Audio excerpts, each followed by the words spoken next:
I fled to Europe when my fiancé betrayed me. Chapter 1: The Wedding Dress.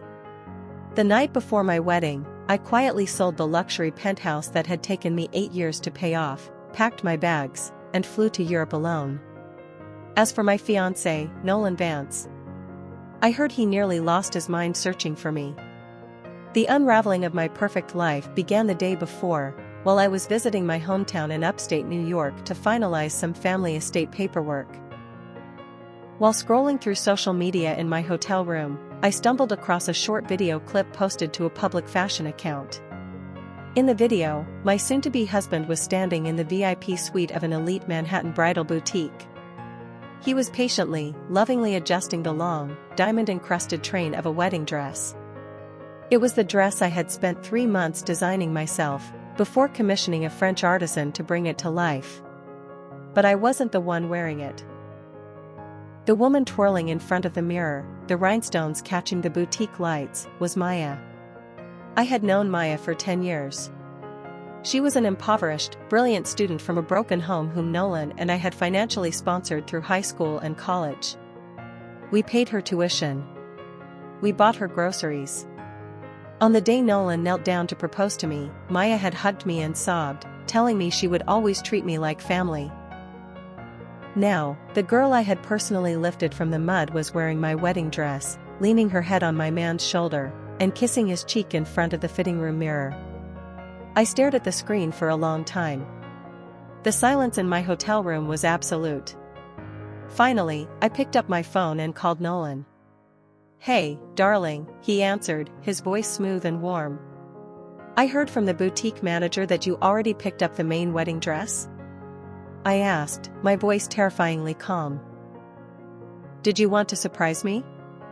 The line went dead quiet for a few seconds. Then, he chuckled softly. His tone was so natural, so perfectly relaxed, it was as if the video I had just watched didn't exist. "Yeah, actually," Nolan lied effortlessly. "The dress was a bit bulky in the garment bag, so I asked my assistant to take it to the tailor to be steamed first, so it's perfect for you." "Oh," I said. "You can stay upstate for a few more days, Clara. There's no need to rush back to the city. I'm still preparing a surprise for you here." I subtly curved my lips into a cold smile. "Okay." After hanging up, I opened my airline app and calmly changed my return flight. I was no longer flying back to New York. I booked a one-way ticket to Milan, Italy. That was fine. I didn't want to wear that wedding dress anymore, anyway. Chapter 2: The Ticket and the Cilantro. "Ma'am, your flight to Milan has been successfully booked. Here is your new boarding pass." "Thank you." I took the thick cardstock from the airline concierge. The edge of the paper was icy cold, stinging my fingertips. My phone vibrated in my trench coat pocket. The screen displayed his name, Nolan Vance. I stared at it for a few seconds before answering. "Clara, did you change your flight?" His voice was as gentle and commanding as usual. "My airline app just sent me a cancellation alert for your return ticket." "Yes," I said smoothly. "Why the sudden change? Weren't you flying back this afternoon?" The sound of rustling architectural blueprints could be heard on his end. He was probably still in his corner office. "I still have some unfinished estate business here," I lied, watching the crowds of travelers blur past me in the terminal. "That's good." Nolan chuckled. "The autumn air upstate is beautiful right now. Staying a few more days is like a mini vacation." He paused for a moment before casually adding, "Oh, by the way, Maya wants to hold her college graduation party at the Botanical Garden restaurant we booked. You know, the venue we reserved before graduation?" My grip on the phone tightened. "You mean our wedding rehearsal venue?" "Yes." His voice remained entirely nonchalant. "That poor girl grew up with nothing. We've sponsored her for so long, she's practically a little sister to us. I think we should let her use the venue for a night to fulfill her princess dream." He continued, "It would be a waste to leave it empty before the rehearsal anyway." You're so generous, you probably won't mind, right? I didn't answer. Just then, Maya's high-pitched, sweet voice echoed from Nolan's side of the line. Nolan, you look so handsome in that tuxedo. Just like my groom. I heard the rustle of a hand covering the receiver. But I could still hear his muffled, indulgent response. Don't talk nonsense, Maya. This is for the wedding day. He uncovered the phone. Clara, are you still listening? I'm listening. So, it's decided then. Just rest well, no need to rush back. I've prepared a surprise for you. Okay. I hung up. I walked over to the nearest airport trash can, tore up my original return ticket to New York, and dropped the pieces into the garbage. I had 5 hours until my flight to Milan. I dragged my suitcase into an airport noodle shop. Give me a bowl of beef noodles.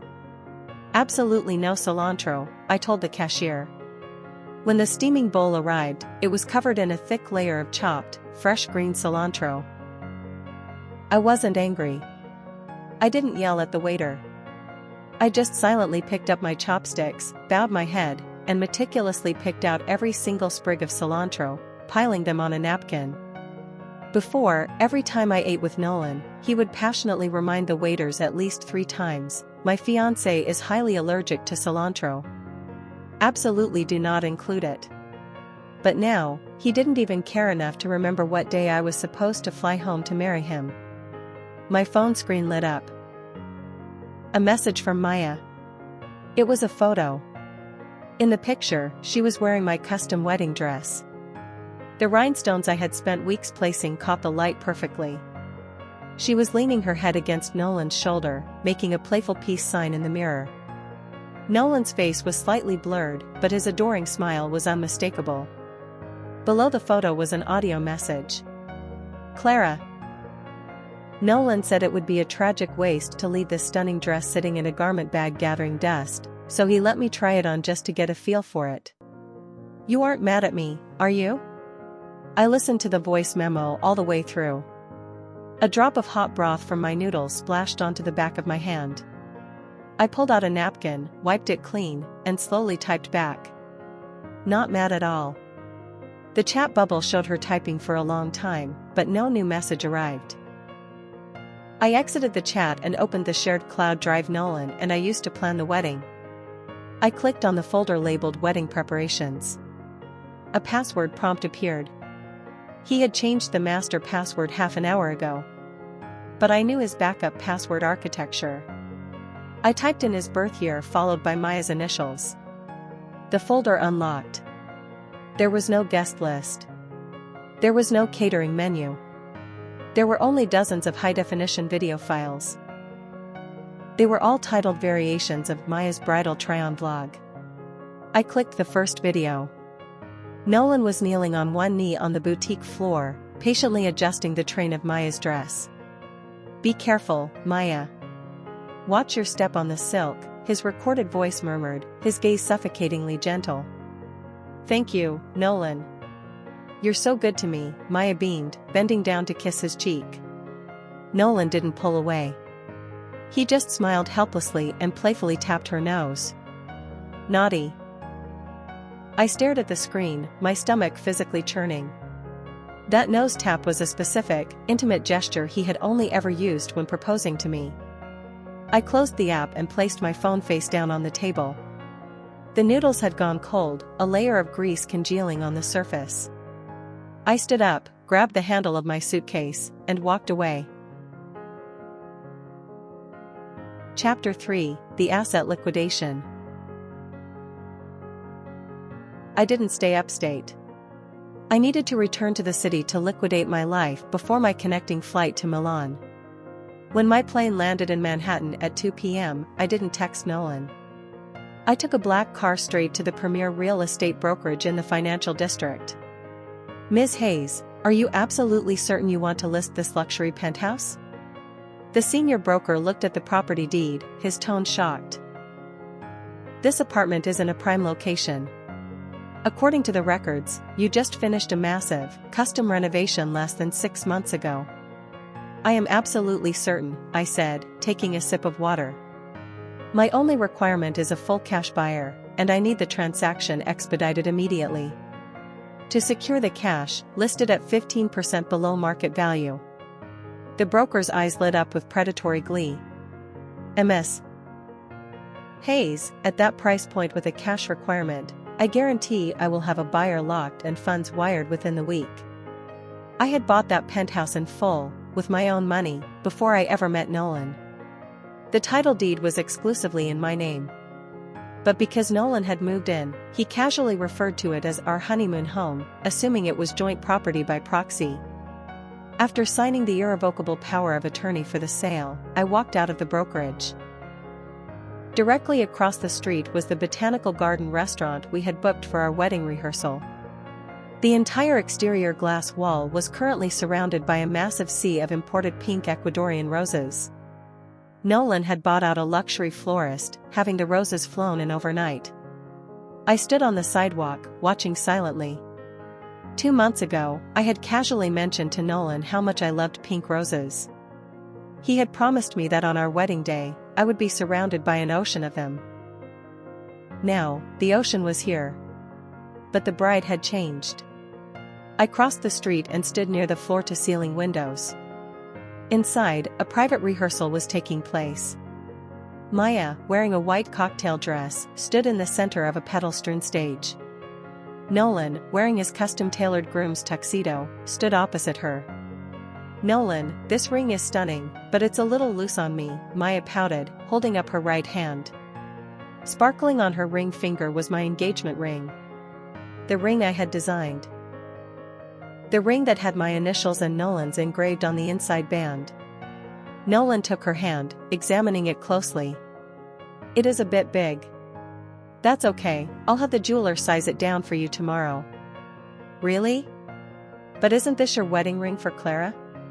Maya bit her lip, looking aggressively innocent. It's fine, Nolan's voice drifted through the slightly open patio door. Clara is too practical for this elaborate style anyway. I'll buy her a simpler, cheaper band later. Consider this one a graduation gift for you, Maya. Congratulations on growing up. He fondly patted her head. I stood outside the glass. My breathing didn't even hitch. I pulled out my phone and texted him. Is my wedding ring ready yet? The jeweler emailed me yesterday saying it was ready for pickup. Through the glass, I saw Nolan's phone light up in his pocket. He pulled it out, read the text, and his brow furrowed in irritation. He dropped his hand from Maya's head and typed a one-handed reply. They had to do a final polish. It might be delayed 2 days. Don't worry about the details, Clara. Just enjoy the countryside. I looked at the text, chuckled softly, and put my phone away. I didn't walk inside to ruin their rehearsal. I turned on my heel, hailed a cab, and gave the driver the address to my penthouse. When I pushed open the heavy oak door of my apartment, the living room was silent. On the custom shoe rack by the entryway, my cream-colored Prada loafers were gone. In their place sat a pair of cheap, pink fuzzy slippers with rabbit ears. They were the exact same slippers Maya had posted on her Instagram story 2 days ago. The caption had read, "Someone knows my feet get cold, so they bought me these. So warm." I bypassed the slippers and walked into the living room. On the marble coffee table sat a set of unfamiliar, cheap pink ceramic mugs. Our expensive matching espresso cups had been shoved into a bottom drawer. I pushed open the door to the master suite. On my custom vanity, my La Mer skincare had been aggressively shoved to the corner to make room for a chaotic pile of cheap drugstore makeup. The walk-in closet door was ajar, revealing several brightly colored, juvenile slip dresses hanging where my tailored blazers usually sat. I walked down the hall to the guest bedroom. My clothes, my architectural books, and my personal items had all been packed into cardboard moving boxes and shoved into the corner. Nolan had already prepared his excuse, I was sure. The guest bedroom faced north, meaning less sunlight. He knew I loved natural light. He would undoubtedly spin this as a selfless act, Giving the sunny master bedroom to Maya to help her study was exactly the kind of generous thing his accommodating fiancé would agree to. I didn't touch the cardboard boxes. I walked into the kitchen, poured myself a glass of iced water, and waited. 10 minutes later, the electronic lock on the front door chimed. Chapter 4: The Peanut Butter Noodles. "Careful, Maya, don't trip over your heels," Nolan's smooth voice echoed in the entryway. "I know, Nolan, stop nagging." Maya giggled brightly. I took a sip of water and stepped out of the kitchen. The recessed lighting illuminated me perfectly. When Nolan looked up from taking off his coat, the smile on his face instantly shattered. He was holding an expensive pastry box from a highly exclusive bakery downtown. "Clara? Weren't you upstate?" A sharp flash of genuine panic crossed his eyes, but he aggressively suppressed it behind a mask of calm. Maya froze mid-step, her feet clad in the pink bunny slippers. "Clara? You're back." "Yes," I said smoothly, my eyes locking onto the pastry box in Nolan's hand. "I finished my estate business early, so I changed my flight." I walked over and sat on the plush sofa, my posture relaxed. Nolan placed the pastry box on the coffee table and hurried over to sit beside me. He reached out to wrap an arm around my shoulder, but I casually leaned forward to adjust my watch. His arm hovered awkwardly in the air before he pulled it back to his lap. "You should have called," Nolan said smoothly. "I would have sent a car to the airport." "A taxi was faster," I replied. I nodded toward the box. "What's that?" "Oh, I passed by that bakery you love, so I grabbed a cake," Nolan smiled, exuding practiced charm. "It's red velvet with sea salt frosting." "Your absolute favorite." I stared at him. "I don't like red velvet. I love black forest cake." The only person in our orbit who obsessed over red velvet with sea salt was Maya.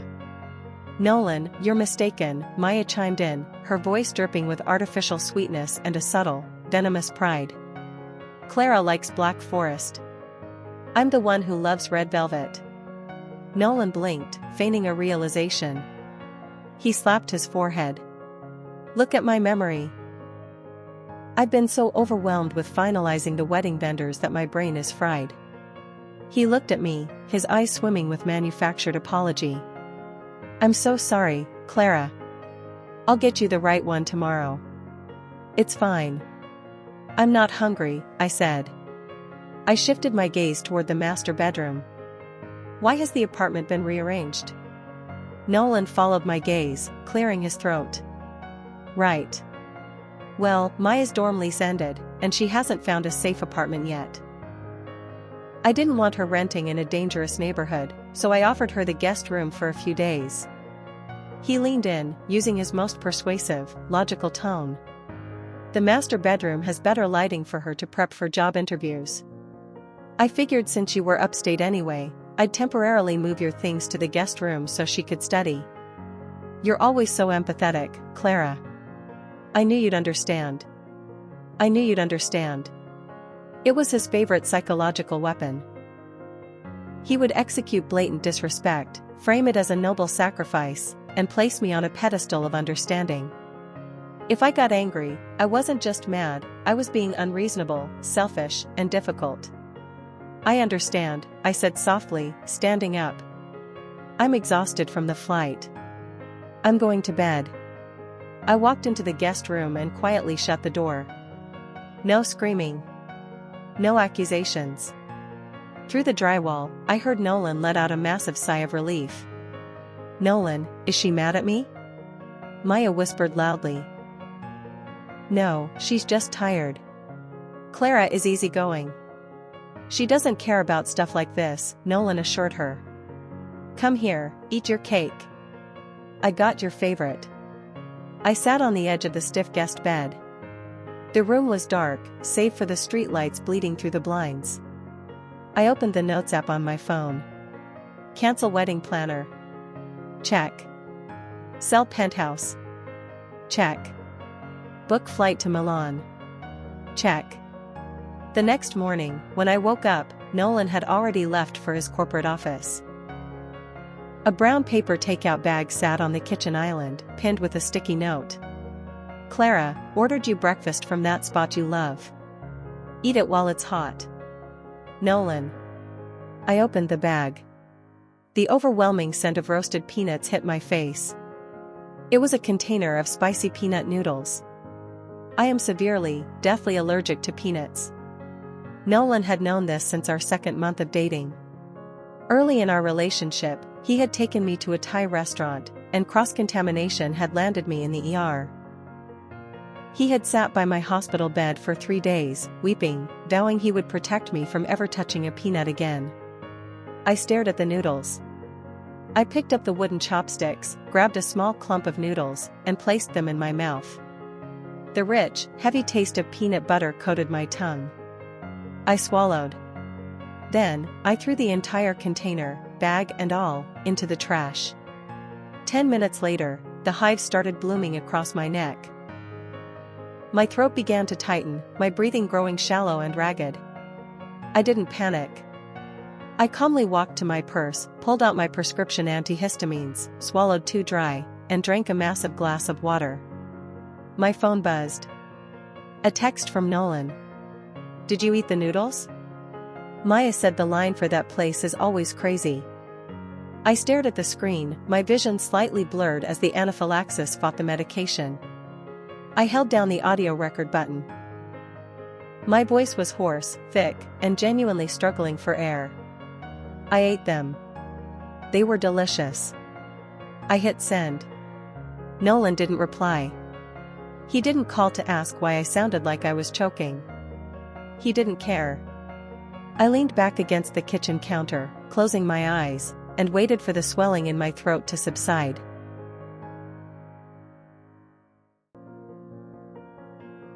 Chapter 5: The Gift Agreement. That evening, Nolan returned from work exactly at 7 p.m. Maya practically skipped to the door to take his coat.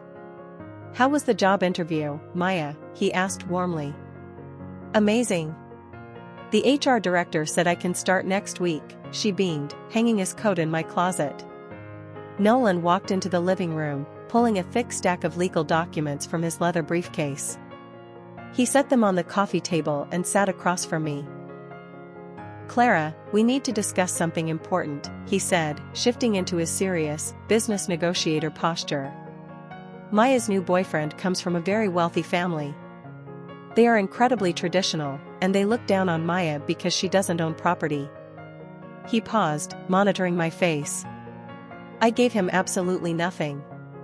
"I was thinking," Nolan continued smoothly, "that small, vacant apartment you own in Brooklyn, we should transfer the deed to Maya. As a dowry of sorts. She needs assets to secure this marriage." The small apartment in Brooklyn was the only thing my mother had left me before she died of cancer. Nolan knew that apartment was sacred to me. "That apartment belonged to my mother," I said, my voice dead flat. "I know, Clara," Nolan said, leaning forward, his voice dripping with condescending patience. "But it's old and cramped. Maya desperately needs a deed to show her fiancé's family. Once we are married, we combine our incomes, and we can buy a dozen better apartments. You've always been so rational about assets. It's just an old building. Consider it our final charity to help Maya secure her future." He stared into my eyes, absolutely confident in his manipulation. He genuinely believed that if he framed it as a logical, noble sacrifice, I would cave. Maya stood behind him, squeezing out crocodile tears. "Clara, I know it's a huge favor. But I love him so much. If his family forces us to break up because I'm poor, I'll die." She buried her face in her hands, sobbing loudly. Nolan shot her a look of profound pity, then turned back to me, waiting for my inevitable surrender. I looked down at the table. It was a property gift agreement. Maya's legal name was already typed on the beneficiary line. He wasn't asking me. He was demanding I fund his mistress's legitimacy. I reached forward, picked up the expensive fountain pen resting on the contract, and pulled the cap off. "Okay," I said. One single word. I flipped to the signature page and signed my name. Nolan physically flinched. He was stunned. He had prepared a 20-minute speech to guilt-trip me into submission, and the words died in his throat. "Clara." He stared at my signature, a flash of utter confusion crossing his face, followed quickly by a wave of relieved triumph. He stood up, walked around the table, and affectionately patted my head like a golden retriever. "Good girl. I knew you were the most reasonable woman in the world." He smiled down at me. "Tomorrow, I am taking you back to the bridal boutique. We are going to pick out an even more expensive dress. Whatever you want." I didn't push his hand away. I just looked at him.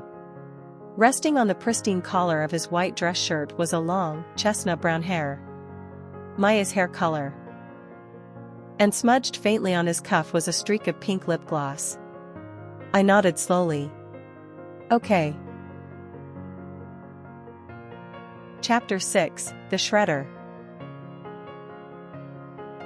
The next morning, Nolan announced he was taking the day off to take me dress shopping.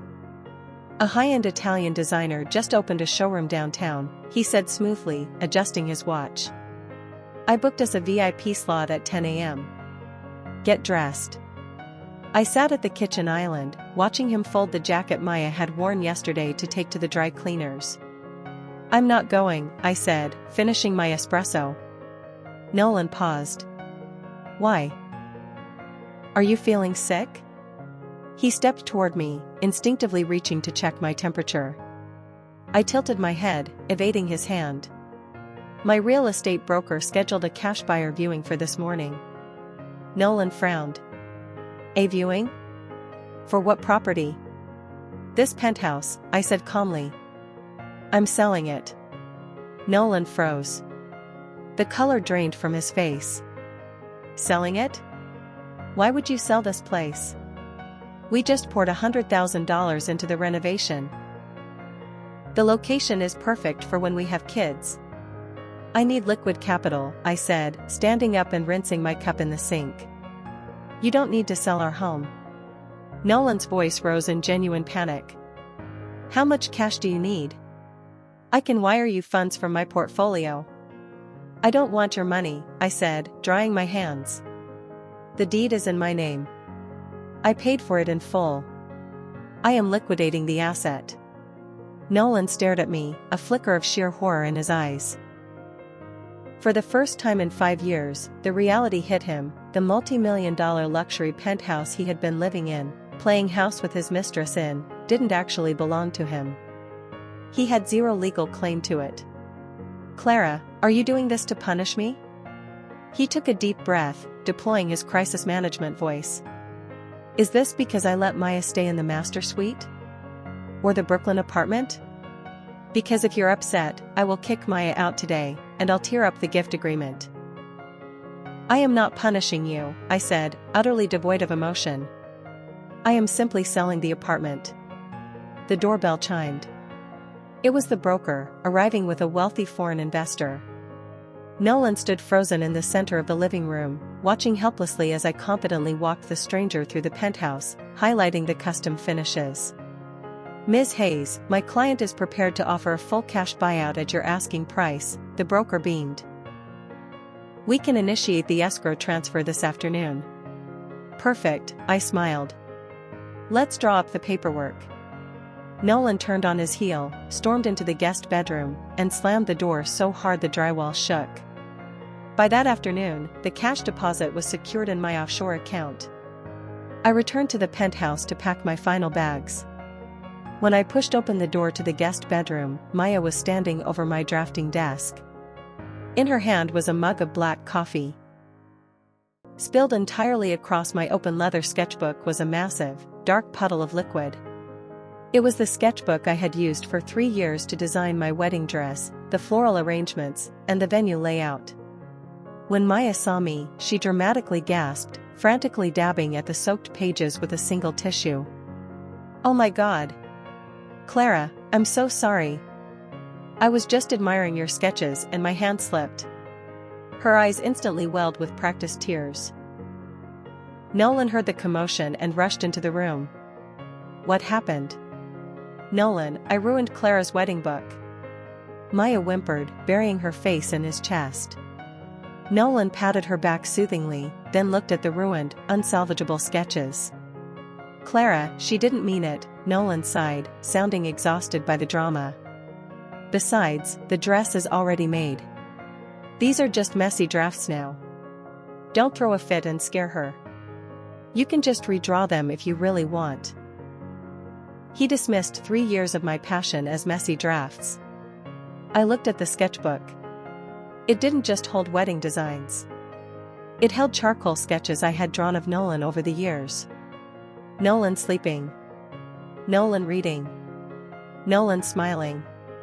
I didn't scream. I didn't cry. I walked over to the desk, picked up the soaking, dripping sketchbook, and carried it to the heavy-duty industrial paper shredder in the corner of my office. I flipped the power switch.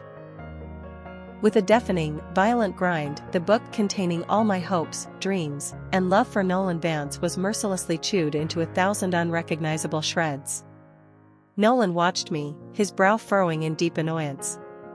Clara, is the theatrics really necessary? Why are you acting so unhinged? I turned off the shredder. I walked over to the bookshelf, picked up the crystal music box he had bought me in Paris, and casually dropped it into the metal trash can. It shattered instantly. I'm not unhinged, I said, dusting my hands off. If something is contaminated, you throw it in the garbage. Chapter 7, The Final Dinner. 14 hours until my flight to Milan. Nolan texted me a calendar invite. 7 p.m. Laura. It's been too long since we had a proper date night. Laura was the Michelin-starred French restaurant where Nolan had taken me to celebrate his first major corporate promotion. It was our sacred spot. I zipped my final suitcase, locked it, and texted back, okay. I arrived at 7 p.m. sharp. Nolan was waiting at a candlelit table by the window. He was wearing the tailored navy suit I had bought him for his birthday. His hair was perfectly styled. As I sat down, he pushed the leather menu toward me. Order whatever you want, Clara. I know you love the beef Wellington here. His voice was velvet, dripping with manufactured romance. I'm fine. You order, I said, picking up my sparkling water. Nolan confidently ordered for the table. While we waited for the wine, he reached into his jacket and pulled out a sleek, black velvet box, sliding it across the white tablecloth. Open it, he smiled warmly. I didn't move. He reached over and snapped it open himself. Resting on the silk was a breathtaking Bulgari diamond necklace, glittering aggressively under the chandeliers.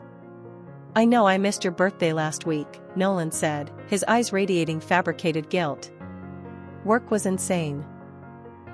But I had my jeweler source this from Europe as an apology. You'll look stunning in it. I stared at the diamonds. My birthday is next month. Maya's birthday was last week. He was too arrogant, too lazy, to even keep his lies straight. Thank you, I said softly. I didn't expose him.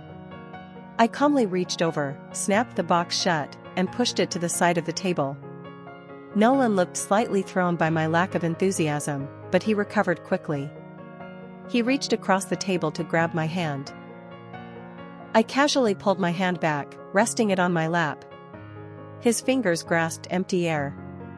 Clara, I know things have been tense, Nolan murmured, switching to his most earnest, vulnerable tone. I handled the Maya situation poorly. Once we sign the marriage license tomorrow, I will force her to find her own apartment. And I already called my lawyer to void the Brooklyn property transfer. He looked deeply into my eyes, performing the role of the devoted fiancé flawlessly. From tomorrow on, it's just you and me. Okay? Right on cue, his cell phone buzzed on the table. The screen lit up, Maya. Nolan glanced at it, then at me, hesitating. The phone kept buzzing. I raised my wine glass. You should answer it. Sounds like an emergency. Nolan let out a breath and answered. Maya, what's wrong? Maya's hysterical sobbing echoed from the speaker. Nolan. The power went out in the penthouse. It's pitch black and I'm so scared. My stomach is killing me. I think I have food poisoning. Nolan's face tightened with genuine panic. Did you take anything? Don't move, I'm coming right now. He shot up from his chair, grabbing his suit jacket. Clara, I am so sorry, he stammered, throwing his jacket on. Maya is sick and terrified in the dark. We'll have this dinner next week, I promise. Order whatever you want and take a car home. He threw his black Amex card onto the table. The pin is your birthday. He took 2 steps toward the exit, stopped, and turned back to look at me. His eyes were swimming in guilt. Be safe getting home. Tomorrow, we sign the papers. I watched his desperate, panicked sprint toward the revolving doors. I picked up my steak knife, cut a tiny piece of the beef Wellington, and placed it in my mouth. The meat was overcooked and tough. I spat it into my napkin. Then, I reached down and pulled the custom diamond engagement ring off my finger. I placed it directly on top of his black Amex card. I stood up, walked out of the restaurant, and hailed a cab straight to JFK. Chapter 8, The Ghost of the Penthouse. When my plane landed in Milan, it was 10 a.m. in New York. I walked out of Malpensa Airport, the brilliant Italian sun warming my face. I disabled my American SIM card, connected to the local network, and breathed in the scent of espresso and freedom. The crushing weight on my chest was entirely gone. Back in New York, Nolan was pacing frantically in front of the Manhattan City Hall. It was 10:30 a.m. He pulled out his phone and dialed my number for the 10th time. We're sorry, the number you have reached is out of service. He scowled, opening WhatsApp to message me. Clara, where are you? The clerk is waiting. The message failed to deliver. A red notification popped up, user has blocked this contact. Nolan stared at the screen. The reality refused to compute. Clara hadn't just turned off her phone. She had blocked him. A cold, primal panic seized his chest. He sprinted to his car, ignoring the parking tickets on his windshield, and sped back to the penthouse. When he threw open the front doors, the apartment was a war zone. 3 burly men in heavy work boots were hauling the custom Italian leather sofa out the front door. What the hell are you doing? Nolan roared, grabbing the lead mover by the shoulder. Put my furniture down. A woman in a sharp blazer stepped out of the kitchen, holding an iPad. Excuse me, sir, who are you? I am the homeowner. Get out of my apartment. The woman looked confused, checking her iPad. Sir, this property was legally transferred and closed yesterday evening in an all-cash deal. We are the demolition team hired by the new owner to gut the interior. Nolan's vision swam. Transferred? That's impossible. The deed is in the safe. He shoved past the contractors and sprinted into the master bedroom. He tore open the closet and punched the code into the floor safe. It was completely empty. The deed was gone. Clara's passport was gone. Her jewelry was gone. He looked at the closet racks. Half the closet was empty. Every single trace of Clara Hayes had vanished from the apartment, leaving only his suits and Maya's cheap dresses. Nolan? Maya walked out of the guest bathroom, holding a matcha latte, looking utterly bewildered by the demolition crew. What is happening? Are we being evicted? Nolan ignored her. His eyes were wide, manic, bloodshot. Where is Clara? He screamed at Maya. Where did she go? Maya recoiled, terrified by the sheer violence in his voice. I don't know. When I woke up this morning, she wasn't here. Nolan shoved past her and ran out of the building. Chapter 9, The Reckoning. Nolan drove like a madman to my architectural firm. He burst past the security desk, sprinting toward my executive suite. "Where is Clara?" he demanded of my terrified receptionist. "Mr. Vance, you don't know?" The receptionist blinked. "Ms. Hayes officially resigned 3 days ago. She liquidated her shares in the firm. 3 days ago. The exact day I had changed my flight. I had orchestrated the total annihilation of our life together, and he had been entirely blind to it." He stumbled out of the high-rise, struggling to breathe. He pulled out his phone and called the luxury wedding planner. "This is Nolan Vance. I need the status on the botanical garden build-out." The planner's voice was icy cold. "Mr. Vance, Ms. Hayes came into our office 2 days ago and cancelled the entire contract. She paid the termination penalty in full. There is no wedding." Nolan dropped his phone. The screen shattered against the concrete sidewalk. Clara wasn't throwing a tantrum. Clara wasn't punishing him to teach him a lesson. She had excised him from her life like a tumor. Maya hailed a cab and found him sitting on the curb outside my office building, his head buried in his hands. "Nolan," she cried, running up to him. "Don't scare me. Did Clara leave because of me? It's my fault, isn't it? I shouldn't have taken the master bedroom.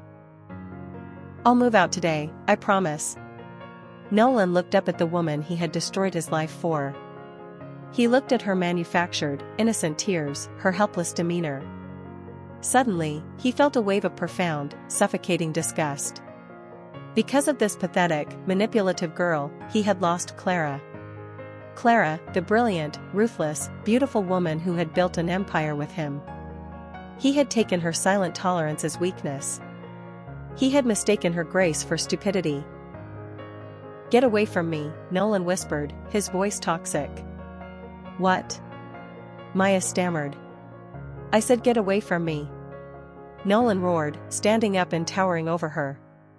"Take your trash out of my life and never contact me again." Maya burst into genuine, terrified tears and ran down the street. A FedEx courier pulled up to the curb on a bicycle, checking a clipboard. "Nolan Vance?" Nolan numbly signed the digital pad.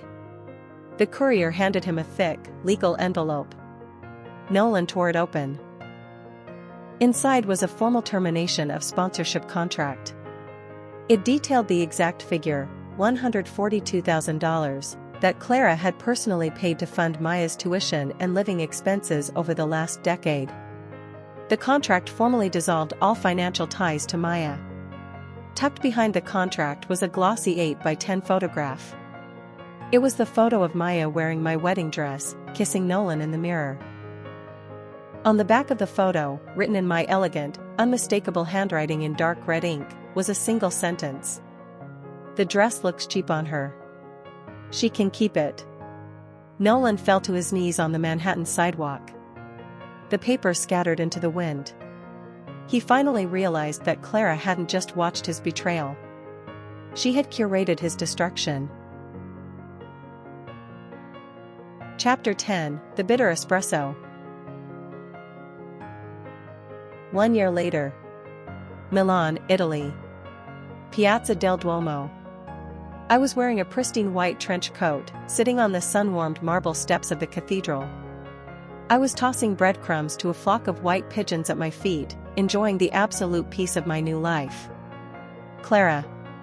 The hoarse, broken voice came from behind me. My hand stopped mid-toss. I dusted the crumbs off my coat and slowly turned around. Nolan was standing 10 feet away. He looked entirely destroyed. He had lost 20 pounds. His tailored suits were replaced by a wrinkled jacket, his face gaunt and shadowed with a heavy beard. His eyes instantly flooded with tears when he saw my face. "Clara. I finally found you." He took a trembling step forward. "Are you okay?" I looked at him. I felt absolutely nothing. He was a stranger. "I'm perfectly fine," I said smoothly. "Clara, I was so wrong." His knees buckled, and he collapsed onto the cobblestones of the piazza. Tourists turned to stare, but he didn't care. He was sobbing. I regretted every single second of every day, he choked out, staring up at me. I fired Maya. I quit my job. I have nothing. I don't want anything but you. He frantically dug into his jacket pocket and pulled out a battered velvet box. He snapped it open, revealing the diamond engagement ring I had left at the restaurant. Clara, please. Come back to New York. Let me spend the rest of my life making this right. I looked at the ring. I didn't reach for it. Nolan, I said, my voice carrying the warmth of the Italian sun, utterly devoid of anger. Do you know why the espresso in Milan is always so bitter? He stared at me, his chest heaving, confused by the question. Because they don't drown it in sugar, I said, standing up. And once you develop a taste for the bitter, pure reality of life, you realize how nauseatingly cheap the sweet lies really are. I turned my back on him and walked into the sea of pigeons. They scattered into the brilliant blue sky as I walked away, my footsteps light and free. Behind me, Nolan tried to call my name, but the sound died in his throat. The velvet box slipped from his trembling hands, the diamond ring bouncing off the cobblestones and disappearing into the ancient, dusty cracks of the plaza. Never to be found again. The end. Thank you for listening to today's narrative. If this story resonated with you, please hit that like button right now. It's the best way to help the channel grow. To never miss a release, subscribe to the fiction feed and turn on notifications. See ya!